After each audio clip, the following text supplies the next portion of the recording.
अस्सलामुअलैकुम, मैं हूं ताबिश मीर और आप देख रहे हैं प्रोग्राम खेल कर जीत। Pakistan cricket team world cup से कबल इंग्लैंड के खिलाफ मद्दे मुकाबिल होने के लिए और अहम इम्तिहान के लिए इन एक्शन होने जा रही है। पाकिस्तान टीम रवाना हो चुकी है इंग्लैंड के लिए और पाकिस्तान टीम की क़यादत बाबर आजम कर रहे हैं। बाबर आजम की क़यादत में पाकिस्तान टीम पहली मरतबा 3 साल में कोई सीरीज़ जीतने में कामयाब हुई है। पाकिस्तान टीम की कारकर्दगी को लेकर क्रिकेट के हलकों में गुफ्तगू हो रही है, तो दूसरी जानिब कौमी क्रिकेट टीम के कप्तान ने भी आयरलैंड की सीरीज़ में कामयाबी को खुशाइंद करार दिया है। पाकिस्तान टीम के साबिक कप्तान शाहीन शाह अफरीदी ने भी बॉलिंग की कम्बिनेशन पर गुफ्तगू करते हुए कहा है कि जिस अंदाज से हमारे गेंदबाज बॉलिंग का मुजाहरा कर रहे हैं, ये बॉलिंग तसल्ली बख्श है। तो दूसरी जानिब पाकिस्तान क्रिकेट बोर्ड के chairman Pakistan cricket board Syed Mohsin Raza Naqvi भी पाकिस्तान टीम की इस कामयाबी पर काफ़ी ज़्यादा खुश दिखाई दे रहे हैं। लेकिन क्रिकेट के हलकों में ये चीमा गोइयाँ इस वक्त जारी हैं कि आया सैयद मोहसिन रज़ा नकवी जो गए थे आयरलैंड खिलाड़ियों से, उन्होंने गुफ्तगू की, फ़ौरन वहाँ जाकर मुलाकात की, यहाँ तक कि तमाम कोचिंग पैनल से भी मुलाकात की। ऐसी क्या बातें थी, ऐसी क्या रविश थी, ऐसी क्या खलिश थी, ऐसी क्या चपकलिश थी जो पाकिस्तान क्रिकेट टीम और खिलाड़ियों के दरमियान थी, और आया ऐसा क्या कुछ हुआ जो अभी तक बिहाइंड द कर्टन्स है।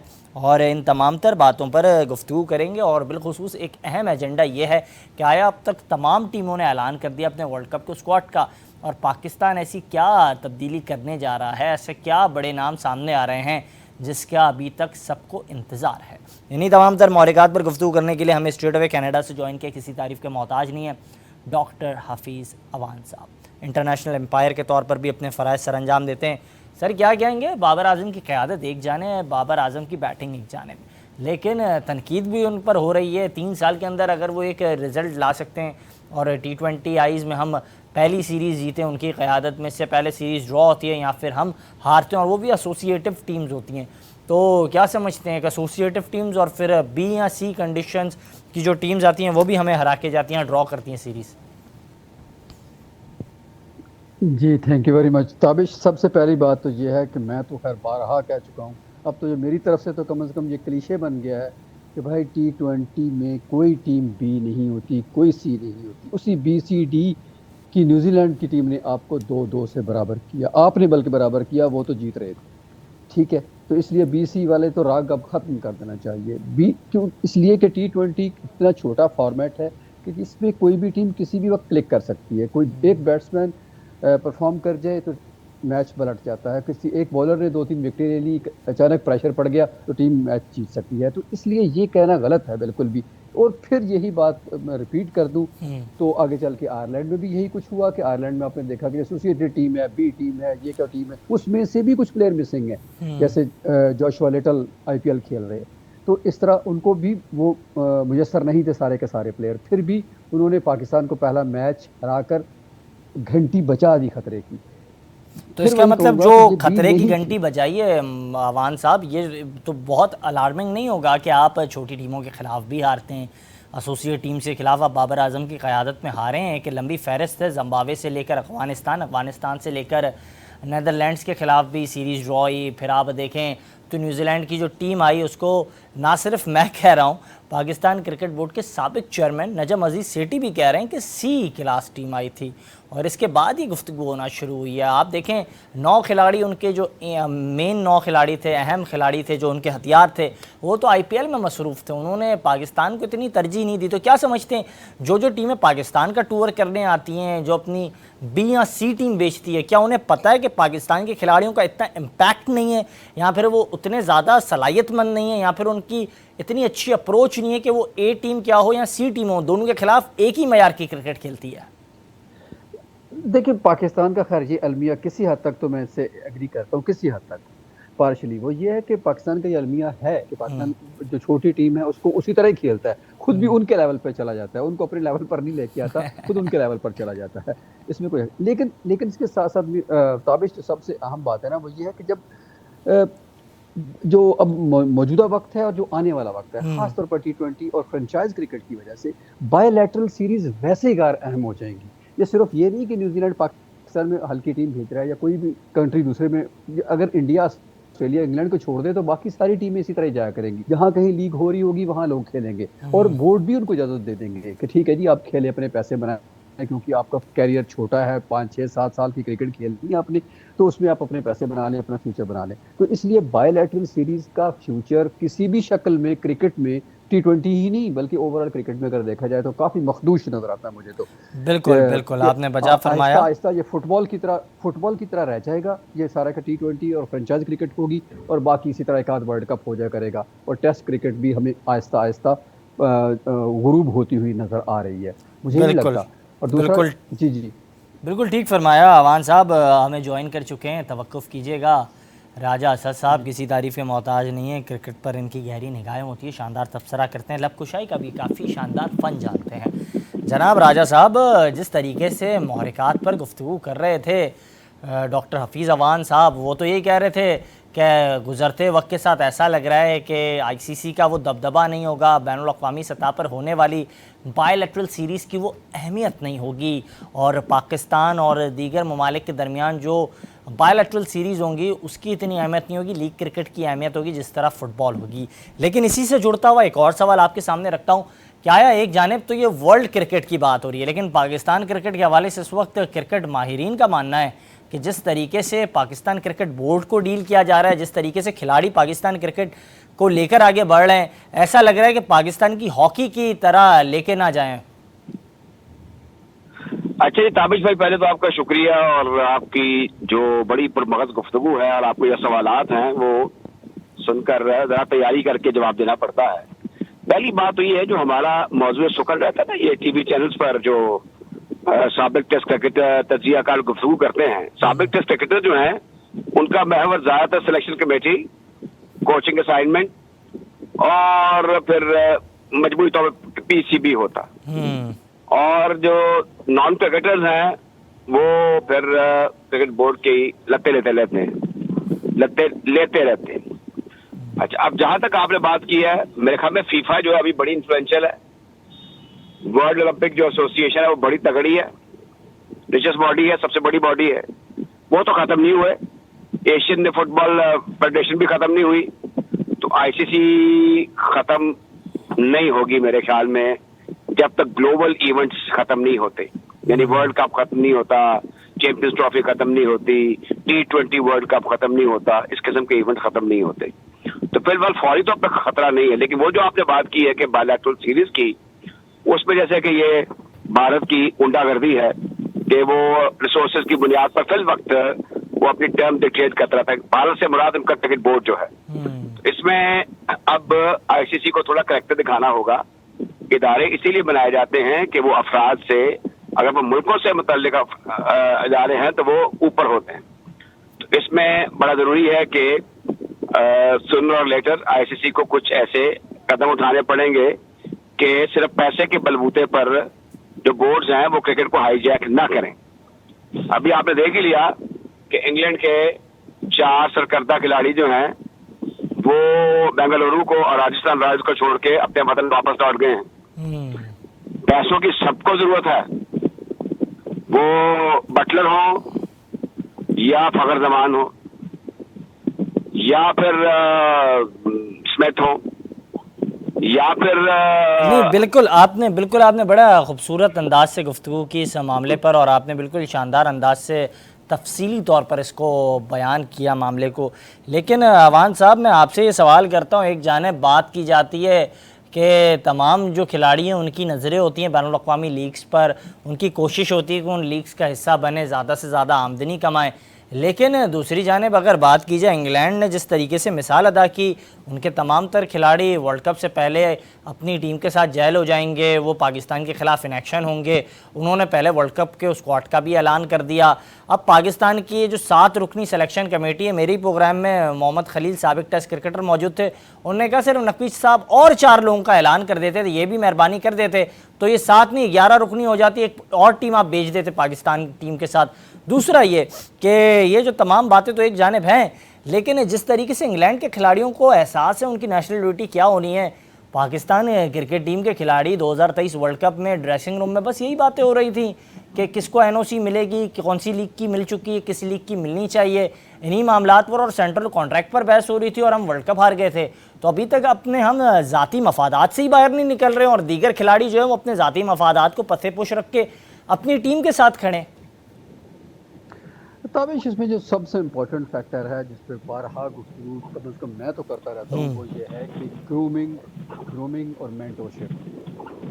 ये मिजाज सिर्फ प्लेयर का नहीं बल्कि पूरी कौम का होता है। अब आपने कंपैरिजन अगर कर रहे हैं ना इंग्लैंड के साथ, तो हमारा कोई कंपैरिजन बनता नहीं। वो बहुत मैच्योर्ड है हर लिहाज से, स्पोर्ट्स के लिहाज से, एजुकेशन के लिहाज से, सोसाइटी के लिहाज से। हमारे यहाँ अभी तफरीक बहुत ज़्यादा है, वो उसको बहुत टाइम लगना है अभी। लेकिन फिलहाल जुज़ वक्ती तौर पर अगर आप कहते हैं ना, तो पाकिस्तान क्रिकेट बोर्ड कम से कम कुछ इस तरह की चीज़ें कर सकता है कि एटलीस्ट जब आप उस बबल में आ जाते हैं, यानी कि क्रिकेट के बबल में जब आ जाते हैं प्लेयर, बेशक वो किसी भी बैकग्राउंड से आते हैं, तो आप उनको दोबारा से उनकी ग्रूमिंग करें, उनको मेंटोर्स दें, उनको ख़ास तौर पर स्पोर्ट्स साइकोलॉजिस्ट दें, और जो उनको टीच भी करें और साथ साथ उनकी ग्रूमिंग करें इस तरह से कि वो बिगर पिक्चर में अपने आप को जब प्रेजेंट करने जाएं तो उनको पता हो कि हमारा मफाद क्या है, कौम का मफाद क्या है, पाकिस्तान को हमने कहाँ रिप्रेजेंट करना है, सोशल मीडिया पे हमने बिहेव कैसे करना है, because we are the ambassadors of the country. बिल्कुल। तो इस हवाले से मेरा ख्याल है कि पाकिस्तान क्रिकेट बोर्ड का ही गो की ये एक छोटी पिक्चर है जिसकी मैं बात कर रहा हूँ, बड़ी पिक्चर तो पूरी सोसाइटी की होती है ना। वो भी हमारे भाई हैं, हमारे भतीजे हैं, हमारे भांजे हैं जो क्रिकेट खेलने गए हुए हैं, उनसे हम इतनी तवक्को फौरी तौर पर खुद से नहीं कर सकते कि वो अचानक आए कहीं से उठ के, किसी बैकग्राउंड से, किसी गाँव से उठ के आए और अचानक हमसे कहे कि वो बहुत अच्छा बिहेव करे, वो भी इमरान खान की तरह बिहेव कर रहे हो, वो भी जावेद मियांदाद की तरह बिहेव कर रहे हैं। ऐसा पॉसिबल नहीं है उनके लिए। लेकिन यह है कि वक्त के साथ साथ बहरहाल ये बहुत ज़रूरी है कि जिस तरह हमने बहुत सारे कोचेज़ रखे हुए हैं, इसी तरह के काश हम कुछ साइकोलॉजिस्ट, कुछ साइकेट्रिस्ट, कुछ स्पोर्ट्स साइकोलॉजिस्ट और कुछ इस तरह के लोग रख लें जो इनको ग्रूम कर सके और ख़ास तौर पर मेंटरशिप का जो रोल प्ले कर सके। तो मेरा ख्याल है कि पाकिस्तानी क्रिकेट टीम में पोटेंशियल तो है, सिर्फ फ़र्क ग्रूमिंग का है, जो इंग्लिश क्रिकेट का और हमारा फ़र्क है, जो आपका सवाल था बुनियादी। बिल्कुल, आपने ठीक और फरमाया। जी और अब अगर आप देखते हैं कि उन्होंने वापस बुला लिया, तो प्लेयर्स ने एतराज़ भी किसी ने नहीं किया, किसी ने प्रेस कॉन्फ्रेंस नहीं की कि जी मेरे पैसे तो अभी बन रहे थे, आपने क्यों मुझे जल्दी बुला लिया। यकीनन उन्होंने उनको पहले से इन्फॉर्म कर रखा होगा। ये भी मुझे नहीं लगता कि पाकिस्तान ECB यानी इंग्लिश क्रिकेट बोर्ड इतना कोई इमेच्योर है कि वो ऑल ऑफ अ सडन उन्होंने ओवरनाइट फैसला किया हो कि जी जोस बटलर को हम कहें कि वापस आए, बल्कि उन्होंने ये कहा है कि जोस बटलर का अपना फैसला था, यानी कि कप्तान को खुद अपनी टीम की फिक्र है, उसको अपनी उसकी फिक्र नहीं है कि मेरी टीम कहाँ पर पहुंची हुई है और IPL का टाइटल जीतेगी या नहीं जीतेगी। उसको पता है कि मेरी टीम वो है जिसका मैं कप्तान हूँ और वो है इंग्लिश टीम। तो उसका ये फैसला था, ना कि बोर्ड का फैसला था। नहीं, बड़ी अच्छी बात है कि कप्तान ने जो है ना सिर्फ अपना फैसला किया, उस पर तमाम खिलाड़ी जो हैं मुत्तहिद दिखाई दे रहे हैं और वो भी उस फैसले पर लब्बैक कर रहे हैं। लेकिन दूसरी जानिब पाकिस्तान टीम पर ही हम बात कर लेते हैं, क्योंकि इस वक्त दुनिया क्रिकेट में हर टीम को एक ही नज़र से देखा जाता है। लेकिन राजा असद साहब, आप क्या कहेंगे? एक जानिब यहाँ ये बातें होती हैं कि खिलाड़ी कप्तान से नाराज़ हैं, कप्तान का कोई नायब कप्तान बनने को तैयार नहीं है, ये भी गुफ्तगू हो रही है अब क्रिकेट के हलकों में। तो आप क्या समझ रहे हैं, ये जो पाकिस्तान क्रिकेट के अंदरूनी मामलात हैं, जहाँ मसरूफ़ तरीन चेयरमैन साहब जो हैं वो अपनी तमाम मसरूफियात को दरकिनार लगाते हैं और इसके बाद वो नाराज़ खिलाड़ियों को मनाने के लिए आयरलैंड रवाना हो जाते हैं, अब ये गुफ्तगू हो रही है, आप क्या कहेंगे इस पर? मुझे लगता है ये सारा गैस वर्क है। अगर ऐसा है तो फिर ये वीक एडमिनिस्ट्रेशन है। अगर मैं as a chairman cricket board किसी को अपॉइंट करता हूं और उसके बाद मैं ये देखता हूं कि उसको बाज प्लेयर्स जो हैं वो उसके हुक्म बरदार नहीं है या उसकी बात नहीं मानते, उसकी कमांड को चैलेंज करते हैं, पंजाबी में कहते हैं या मैं नहीं तो भैया ओ नहीं। ऐसी बात होती नहीं है, ये गॉसिप होता है, प्लेयर मानने के लिए तैयार नहीं है। जहां तक मैं लाहौर में रहता हूं, मेरी कोई बराह रास्त मोहसिन नकवी साहब के साथ अलग सलैक नहीं है। मैं नहीं समझता कि ऐसी कोई बात होगी कि प्लेयर नाराज रह रहे हैं, नायब कप्तान बनने के लिए कोई तैयार नहीं है। ऐसा कैसे हो सकता है?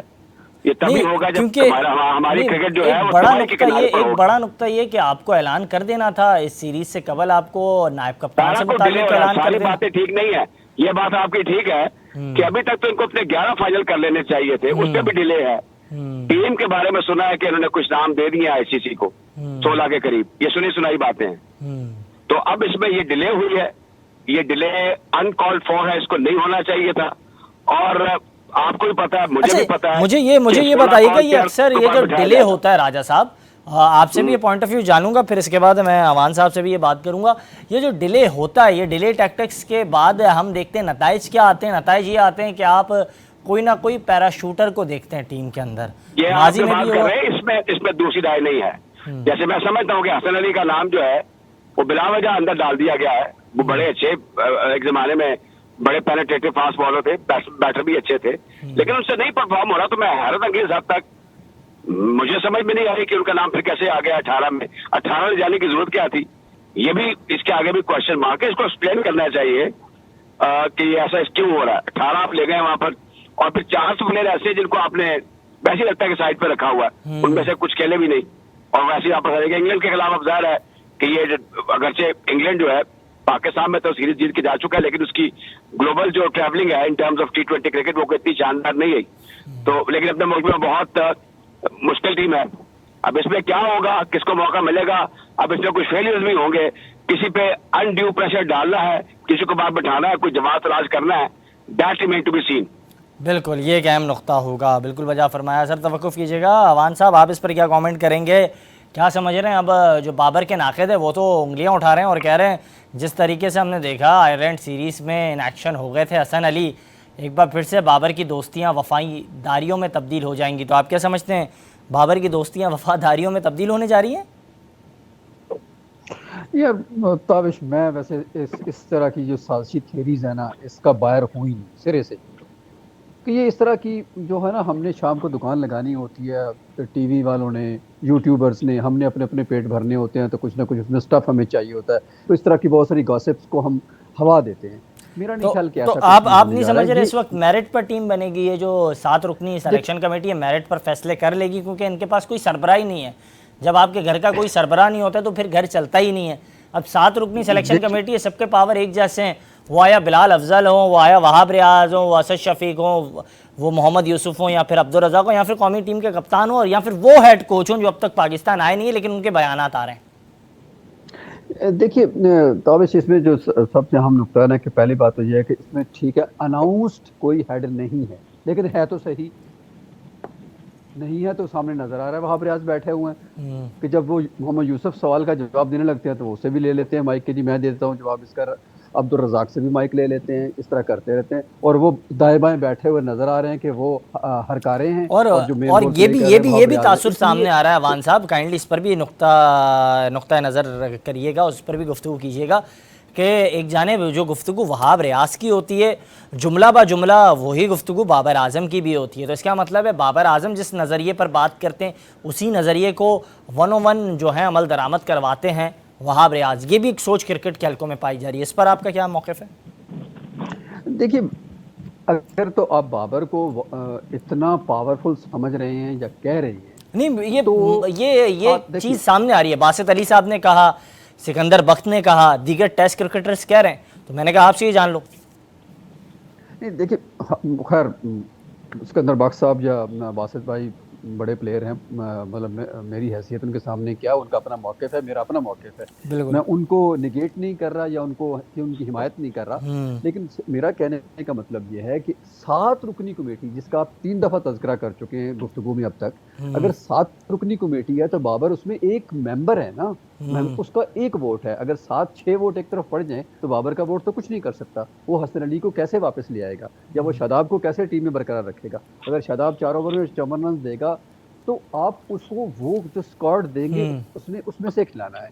और अगेन जब स्क्वाड अनाउंस होगा तो ठीक है, बाबर से पूछा जाएगा, यकीनन पूछा जाएगा, क्योंकि वो मेंबर तो है 12, लेकिन वो क्या बाकी सब के सब को अपनी तरफ लगा लेगा, या क्या सिलेक्शन कमेटी बाबर आजम ने मुतय्यन की है? वो तो चेयरमैन ने मुतय्यन की। तो चेयरमैन अगर हेड है उनके कमेटी की हेड की बात करूं तो चेयरमैन है, तो वो चेयरमैन से तो डिक्टेशन ले सकते हैं, बाबर से कैसे डिक्टेशन ले सकते हैं? और फिर तीसरी बात जो हमारे कल्चर में इंपॉर्टेंट होता है कि हम सीनियर्स का एहतराम होता है या सीनियर्स को हम डिक्टेट नहीं कर सकते। तो इस कैपेसिटी में भी अगर देखें तो बाबर इस पोजीशन में नहीं है कि वो वहाब को डिक्टेट करें या यूसुफ को या अब्दुल रज़ाक को डिक्टेट करें। बिलाल अफजल का मुझे नहीं मालूम कि वो कितनी उनकी कदोकामत कितनी है, या बिलाल चीमा को भी इवन कर लें। लेकिन बाबर आजम क़यादत कर चुके हैं, बाबर और वहाब एक ही टीम में थे PSL में, तो ये तो कुछ रहा है। बाबर और वहाब के मामलात तो काफ़ी ज़्यादा पॉजिटिव एक पेज पर दिखाई देते हैं। राजा असद साहब, आपसे मैं इस हवाले से जानना चाहूँगा कि आया ये जो बात कर रहे हैं डॉक्टर साहब, आप इस पर क्या कमेंट करेंगे? क्योंकि गुज़िश्ता रोज़ मेरे प्रोग्राम में ज़ुल्करनैन हैदर मौजूद थे, सईद आज़ाद साहब मौजूद थे, और उनका यही मानना था कि यहाँ जो पाकिस्तानी खिलाड़ी हैं उनके दरमियान तो ग्रुपिंग होती है, लॉबी सिस्टम होती है, इसमें कोई दो राय नहीं है, ये बातें बिल्कुल ढकी छुपी नहीं है, जिसका बाकायदा इज़हार chairman Pakistan cricket board Mohsin Raza Naqvi भी कर चुके हैं। लेकिन उन्होंने कहा कि आने वाला जो बैनुल-अक़वामी कोच होता है वो भी देखता है ऊँट किस करवट बैठ रहा है, उस खिलाड़ी के साथ वो भी जुड़ जाता है। जब बैनुल-अक़वामी कोचेज़ इस तरीके के अमल में मुलव्वस हो जाते हैं तो ये जो टीम है, ये जो इस वक्त तमाम ये मामला चल रहे हैं, इस पर आप क्या कहेंगे? बात ये है कि ये जो बातें आप कर रहे हैं कि मुझे लगता है कि जैसे हम कोई गॉसिप कर रहे हैं, कोई गपशप कर रहे हैं। ये प्लेयर्स के दरमियान जो इंटरनल अंडरस्टैंडिंग है वो तो असल से हो रही है। कुछ लोग उनकी मुआशरत एक जैसी होती है, उठना बैठना रहन सहन एक होता है, तो वो एक दूसरे के साथ आसानी महसूस करते हैं। बदकिस्मती से हमारे यहाँ पे अब अर्बन कल्चर जो है क्रिकेट का वो तो खत्म हो गया है, बिल्कुल, और मेरी तरह के जो देहाती हैं उन्होंने क्रिकेट खेल लिया या खिलवाना शुरू कर दिया। ये निचली सतह की बात कर रहा हूँ, लेकिन जहाँ तक कौमी सिलेक्शन कमेटी का ताल्लुक है मैं इनमें से बेशतर लोगों को जानता हूँ। मैं नहीं समझता कि चीजें इतनी खराब या मायूस कुन हैं जिनका कि आप तस्करा कर रहे हैं, जो बातें आपने सुनी हैं। और चेयरमैन मैंने तो कोई गुफ्तगू नहीं सुनी कि उन्होंने ऐसी बातें को ओपनली की हैं कि प्लेयर्स के दरमियान कोई अंडरस्टैंडिंग पहली जो उनकी प्रेस कॉन्फ्रेंस थी उन्होंने पहली प्रेस कॉन्फ्रेंस में आकर इस बात का इजहार किया था मीडिया के सामने। मतलब वो इन तमाम तर चीज़ों का इल्म रखते हैं। मतलब वो शख्स जिसने पाकिस्तान की क्रिकेट में कोई ख़ास उसका किरदार नहीं है, वो आया एज अ चेयरमैन और डील कर रहा है, लेकिन ना उसने क्रिकेट खेली है ना उसकी वैसी वाबस्तगी रही है। लेकिन उसने कहा कि मैं वो चीज़ों को बिल्कुल बर्दाश्त नहीं करूँगा कि ग्रुप बंदी हो, लॉबिंग हो, ये हो, सिफारशी जो पैमाना है वो कायम रहे, और मैं किसी की फ़ोन कॉल रिसीव नहीं करूँगा। इसका मतलब माजी में सब कुछ होता था ना पाकिस्तान क्रिकेट में, तो ही तो नकवी साहब कह रहे हैं। वो ये माजी का हिस्सा है, माजी का हिस्सा है ये। और हमारी जो माजी है, माजी से लेकर आज तक कोई चीज़ तब्दील नहीं हुई है। मेरे प्रोग्राम में मौजूद थे कासिम उमर साहब, वो कह रहे थे माजी से लेकर आज तक आप यही देखते आ रहे हैं। पहले इमरान खान साहब कप्तान थे तो वो बहुत पावरफुल कप्तान थे, फिर वक्त के साथ साथ जो कप्तान आता गया जिसकी जितनी ज़्यादा नाम थी, शोहरत में इजाफा हो रहा था, उतना पावरफुल हो रहा था। और उन्होंने कहा इस वक्त का इमरान खान बाबर आजम है। ये मैं नहीं कह रहा, ये कासिम उमर साहब के लफ्ज़ है। और बात ये है ताबिश के, ये बड़ी लंबी बहस है, इसे बहुत से दीगर वाक़यात और हवाले दिए जा सकते हैं। आपका प्रोग्राम इसका मुतहम्मिल नहीं हो सकता, दौरानिया बहुत ज्यादा हो जाएगा। अब ये जो बातें, इन पर कंट्रोल करना जो है वो चेयरमैन साहब का काम है। नकवी साहब सर कैसे राजा असद साहब, आप इतने सीनियर आदमी, आप मुझे बताएं नकवी साहब कैसे कंट्रोल करेंगे? उन्होंने अपने सारे इख्तियारात आगे शिफ्ट कर दिए। मैं बता देता हूँ, वो उन्होंने तमाम इख्तियारात आगे शिफ्ट कर दिए। मेरा एक सवाल मुख्तसर सा सवाल मुकम्मल होने दे, फिर आप तफसीली जवाब दीजिएगा। उन्होंने तमाम अपने इख्तियारात आगे शिफ्ट कर दिए, फिर जिनको वो शिफ्ट कर चुके हैं इख्तियारात, वो बेचारे बेबस हो जाते हैं। फिर वो रात को गए कॉल करते हैं चेयरमैन साहब को, और वो चेयरमैन साहब को कॉल करते हैं, फिर अगली सुबह चेयरमैन साहब आयरलैंड में होते हैं। अब ये बातें हो रही हैं। जी, किसको शिफ्ट किया उन्होंने? वापस ऑर्डर किया उन्होंने? ये सब जुबानी कलामी बातें मेरी जान। नहीं, इसका बाकायदा उन्होंने इज़हार कर लिया। उन्होंने कहा कप्तान के सिलेक्शन का पावर मेरे पास है, मैंने वहाब रियाज एंड टीम को दे दिया है। उन्होंने कहा कोचिंग पैनल, कोचिंग के हवाले से हम सीवियां कलेक्ट कर रहे हैं। अब सीवियां जब आप कलेक्ट कर रहे हैं तो इंटरव्यूज कौन कर रहा है? सवाल ये उठता है, क्या इतने अहल लोग पीसीबी में मौजूद हैं? जो पीसीबी में लोग काम कर रहे हैं वो अब्दुल्ला खुर्रम नियाजी साहब जैसे हैं, जो सबसे ज़्यादा टेस्ट क्रिकेट खेलने वाले, और आपके साबिक चीफ सेलेक्टर जो है तौसीफ अहमद के साथ जिस तरीके से रवैया अपनाते हैं वो मीडिया ने देखा, फिर ज़हूर इलाही के साथ उन्होंने जिस तरीके से वो पेश आए वो सब ने देखा। इसके बाद आप अपने जो दीगर लोग हैं, करीबी हल्के हैं, आप उनको देख लें। अब बिलाल अफजल जो बैठे हैं उन्होंने इतनी टेस्ट क्रिकेट खेली है कि वो इंतखाब में एक वोट रखते हैं। सवालात तो यहाँ भी उठ रहे हैं। बिल्कुल, एक चीज बात आपकी दुरुस्त है कि जो क्रिकेट एडमिनिस्ट्रेटर है ना वो पाकिस्तान में खाल हैं, कोई कैरियर क्रिकेट एडमिनिस्ट्रेटर है नहीं है। दूसरी बात यह है कि ये इसे कहते हैं spoil system. Whosoever come as a president of Pakistan और president of United States of America, वो अपनी मर्जी के लोग ले आता है। क्रिकेट बोर्ड में भी ऐसा ही है। और जो लोग काम नहीं कर रहे, जो क्रिकेट के साथ बुरा सलूक कर रहे हैं, इसको कंडेम नहीं किया जा सकता और कोई ऐसी बात नहीं है। लेकिन ये जो बातें ऐसी है ना, ये इधर इतनी बातें हैं, इतने शोशे हैं सोशल मीडिया में, हमारा जो मेन स्ट्रीम मीडिया उसमें, कि उस पर हम कोई डिसाइसिव बात कर नहीं सकते। ये अंदरूनी खाना बातें हैं क्रिकेट बोर्ड की। अब वो कौन क्या कर रहा है या क्या नहीं कर रहा, हमें तो बात करनी है क्रिकेट की। हम ज्यादातर क्रिकेट से जुड़ी हुई सियासत की बातें करते हैं। उसने ये कह दिया, इसने वो कह दिया। बिल्कुल बिल्कुल ठीक फरमाया, बिल्कुल ठीक फरमाया। जाते जाते आप दोनों मौजूद मेहमानों से एक आखिरी सवाल लूंगा। एक बड़ा बयान सामने आया, दूसरी जानिब अगर बात की जाए, हिंदुस्तानी मीडिया जो है वो चीख कर ये आवाज़ें देता हुआ दिखाई देता है, चीख कर ये बातें बताता है कि पाकिस्तान हिंदुस्तान टीम नहीं आएगी। लेकिन रोहित शर्मा के बाद विराट कोहली की जानिब से भी एक अहम बयान सामने आया। दौरान गुफ्तगू करते हुए पाकिस्तानी कोपैमा शिरोज़ काशिफ के साथ गुफ्तगू के दौरान उन्होंने बात की कि वो पाकिस्तान आना चाहते हैं और हिंदुस्तान के मुतादिद खिलाड़ी भी पाकिस्तान आना चाहते हैं। पाकिस्तान मुतादिद टीमें आ चुकी हैं और अब उनकी भी ख्वाहिश है कि वो यहाँ आए और पाकिस्तान में आकर पाकिस्तान टीम के साथ मद्दे मुकाबिल हो, इन एक्शन हो। सबसे पहले मैं डॉक्टर साहब आपसे इस पर पॉइंट ऑफ व्यू लेना चाहूँगा। यह बयान को क्या समझते हैं? हिंदुस्तानी मीडिया की जो फेक प्रोपोगंडा था उसको दुरुस्त जवाब दिया है भारतीय ज़बरदस्त बल्लेबाज ने? ताबिश, मेरा नहीं ख्याल कि ये उन्होंने अपना ज़ाती मौक़िफ़, वैसे तो खैर विराट का हमेशा से मौक़िफ़ बड़ा पॉजिटिव रहा है क्रिकेट के हवाले से। जब उनकी बात होती है किसी भी हवाले से पॉलिटिकली, तो वो अपना वज़न हमेशा क्रिकेट की तरफ डालते हैं और ये भी उनका वज़न पाकिस्तान से ज़्यादा क्रिकेट की तरफ है। मुस्बत कदम, जिस तरह के एशेस को इंग्लैंड ऑस्ट्रेलिया एंजॉय करते हैं, इस तरह पाकिस्तान इंडिया हमेशा सीरीज़ एंजॉय की जाती थी, जिसको वो मिसिंग करेंगे। कल को विराट कोहली रिटायर होंगे तो उनके आगे एक पहाड़ होगा रन्स का, एक बहुत बड़ा नाम होगा, लेकिन एक खाना खाली होगा कि वो अगेंस्ट पाकिस्तान नहीं खेले हुए, टेस्ट क्रिकेट नहीं खेले हुए। वो भी इस एलिमेंट को मिस कर रहे हैं। यकीनन उनकी पॉजिटिविटी को हम मद्देनजर रखें तो बहुत अच्छी बात है, लेकिन फैसला विराट कोहली ने और रोहित शर्मा ने नहीं करना, ये हमें बड़े वाज़े तौर पर पता है। और ये भी हमें पता है कि ये क्रिकेट पॉलिटिक्स नहीं है, ये पॉलिटिक्स फॉर पॉलिटिक्स है। और जो पॉलिटिक्स कर रहे हैं, जो उनकी गवर्नमेंट है इस वक्त, उनका वाहिद एजेंडा ही यही है जिस पर वो अभी 2024 में इलेक्शन होने जा रहे हैं, चूँकि उनके, तो उस इलेक्शन में वो किस तरह से भरपूर इस्तेमाल कर रहे हैं पाकिस्तान का, क्रिकेट का, ईच एंड एवरी डिपार्टमेंट का अगेंस्ट पाकिस्तान, क्योंकि इस पर उनको वोट मिलता है। तो उनके लिए तो वो विन विन सिचुएशन होती है। तो एक बयान अगर विराट कोहली से दिलवा तो नहीं दिया जाए, विराट कोहली इस मामले में ब्लंट है, आई सल्यूट हिम ऑलवेज, कि उन्होंने कभी लगी लिपटी नहीं रखी और हमेशा क्लियर कट अपना पॉइंट ऑफ व्यू दिया है। लेकिन यहाँ बहरहाल फैसला उन्होंने नहीं करना, और ना ही इस बयान को लेकर हमें इतनी खुशी बना लेनी चाहिए कि शायद इंडियन टीम पाकिस्तान आ रही है। ऐसा फिलहाल तो कुछ होने नहीं जा रहा, कोई ना कोई इसका कुछ और हमें होता हुआ नजर आएगा। बिल्कुल मैं इतना ज़्यादा होपफुल नहीं है इस मामले में। बिल्कुल ठीक फरमाया। डॉक्टर हफीज़ उल अवान गुफ्तगू फरमा रहे थे। इस पर राजा साहब आप क्या कहेंगे? विराट कोहली के बयान को कैसे देख रहे हैं? पाक भारत जो सीरीज़ है उसके हवाले से कोई बर्फ़ पिघलती हुई दिखाई दे रही है आपको? मैं नहीं समझता जब तक मोदी सरकार है कोई ऐसे इम्कानात मौजूद होने चाहिए, क्योंकि उनका एजेंडा जो है वो यही है कि no cricket and no relations with Pakistan. दूसरी डॉक्टर साहब की बातें, मुझे ना आपका कोई सिस्टम ऐसा कि मुझ तक पहुंच नहीं रही थी, आपकी आवाज मुझ तक आ रही थी लेकिन मैं उससे मुस्तफीद नहीं हो सका। जी जी। तो इंडिया से रिलेशन तभी होंगे शायद इलेक्शंस के बाद कुछ थोड़ी बर्फ पिघले, क्योंकि उनको फिर मजीद 5 साल मिल जाएंगे।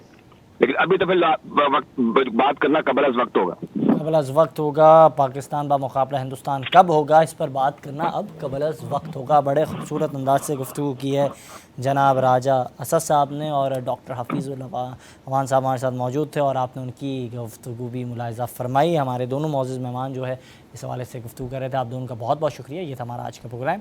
इजाज़त दीजिएगा, अल्लाह हाफ़िज़।